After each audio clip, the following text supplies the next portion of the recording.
Olá, boa tarde, bom dia, boa noite. Agora já praticamente noite do dia 16 de outubro de 2020.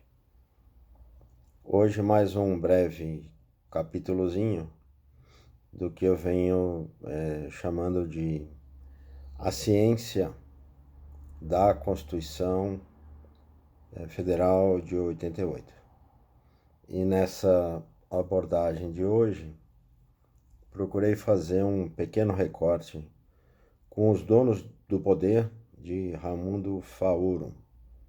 Uma breve consideração e uma breve comparação, digamos assim, entre duas formas de Estado, porque nos serve basicamente para entender e intuir melhor uma outra razão, digamos, para o fato da Constituição ser tão combatida, anulada, negada. Como sempre, então, seguindo o nosso roteirinho. A Constituição Federal de 1988 é tão combatida em uma das linhas do campo de batalha porque assegura que o poder estatal deve servir ao público democraticamente, como Estado de direito democrático. Na linha subsequente e, notadamente, porque a Constituição Federal de 88 é combativa contra o racismo, a degradação humana e a privatização do referido patrimônio público. Como sublinha de ação, uma pequena correção aqui, como sublinha de ação, agora enquanto carta política, a Constituição de 88 assegura a prevalência do direito sobre os privilégios de classe e dos estratos sociais, assim como assegura a inclusão da cidadania popular como modelo a ser seguido. Em suma, a Constituição de 88 tem um feitio oposto ao Estado cartorial, e é daí que se revigora a predominância do processo civilizatório. Daí também se institui a perspectiva de uma ciência da Constituição de 88, enquanto uma Constituição laica e apontada ao Estado cientificista, iluminista. Teremos de combinar aqui o artigo 19 e o artigo 218. Por outro lado, o Estado cartorial brasileiro, esse que é o oposto ao modelo definido na Constituição, desde sempre soube combinar uma formação social, cultural, política e burocrática que muito bem se ajustou aos donos do poder. Esses sim, reais instituintes, é que eu estou já corrigindo o pequeno texto. Esses sim, já reais instituintes de um capitalismo escravista, no sentido da realeza e de dominos. Agora eu cito uma pequeníssima passagem de Raimundo Faoro.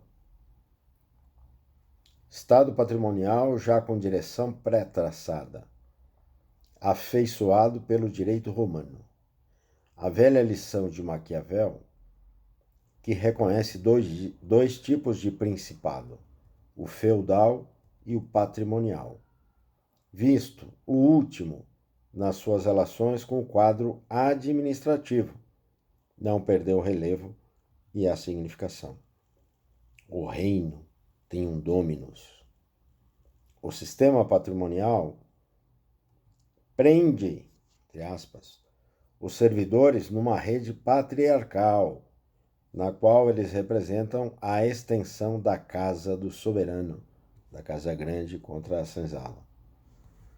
O Estado patrimonial também não se explica totalmente pelo feudalismo, pois que aí o próprio Estado não está completamente organizado, centralizado, unificado e dirigido à busca de princípios regulares e comuns, a exemplo da colonização ultramarina. Aqui já sou eu novamente. Também pode-se notar que o sistema patrimonial, comparado ao feudalismo, é mais propício ao surgimento do desenvolvimento comercial e de novas forças capitalistas.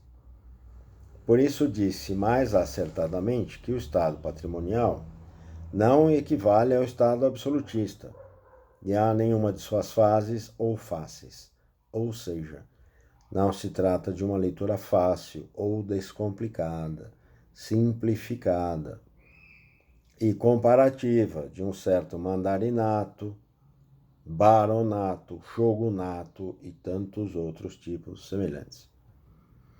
Por sua vez, gerou-se um substrato denominado de cartorialismo, uma prática política e uma técnica organizativa do próprio poder político, inicialmente pouco ortodoxa e criteriosa ou meritocrática, seguindo os passos da tecnoburocracia, e que acabou por instigar a formação de um poder local autocrático. As comendas de capitão, as patentes de coronel eram doadas pelo Estado, por exemplo. E vem dessa estratificação pública que gradativamente ia sendo privatizada. Onde o Estado não a alcançava, ele simplesmente doava essas patentes e os poderes. Bem como os próprios cartórios eram donativos estatais e constavam como bens de família, com transmissão geracional, quer dizer, de pai para filho. Não havia concurso público. O bacharelismo, antes limitado às elites que levavam seus filhos a Portugal, sobretudo para estudarem direito e medicina, aos poucos foi se enraizando e criando novas estruturas, estratificando-se o próprio serviço público, mas sempre consoante aos interesses das elites. No entanto, aprofundou-se essa forma de estratificação do bacharelismo, presente inicialmente apenas nos concursos públicos e na alimentação ou cooptação da classe média, e que estava sempre atinente aos interesses da tecnoburocracia classista e aos donos do poder. Pois bem, quando o serviço público tornou-se atrativo para as classes trabalhadoras, nesse momento houve um movimento racista e classista de amotinamento, entre aspas, das regras do jogo burocrático. Desse modo, em 2016, 2020, pudemos ouvir os grupos hegemônicos de poder dizerem claramente que os pobres não precisam fazer curso superior, menos ainda se o ingresso se der por meio de ações afirmativas nas universidades públicas. Então, nós podemos concluir duas questões parciais iniciais, mas que são complementares. Em toda a sua trajetória, o Estado cartorial brasileiro promoveu uma clivagem segura e progressiva para os donos do poder entre o serviço público e o que deveria ser o tal servir ao público. Ou seja, desde logo, soubemos que o público serve ao privado. Serviço público no Brasil não é equivalente de servir ao público.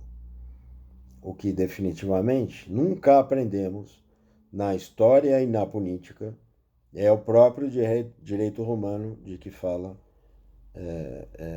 Raimundo Faoro, explicitando o nosso Estado cartorial. Nós não entendemos o que é o direito romano. Sobretudo, o real princípio do direito romano, que prevê a prevalência do interesse público sobre o interesse privado. 2. A dominação racional legal, aquela de que fala Max Weber, do Estado moderno, de um direito e uma burocracia que organize os interesses públicos, isso nunca, no Brasil, extravasou os limites da dominação como coisa, ou melhor dizendo, dominus, de que também fala Raimundo Faoro.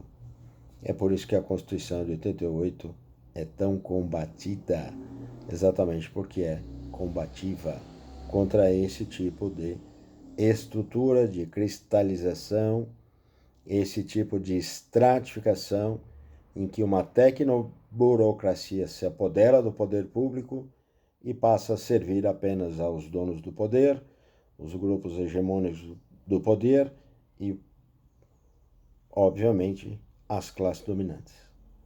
Ok? Obrigado, até a próxima.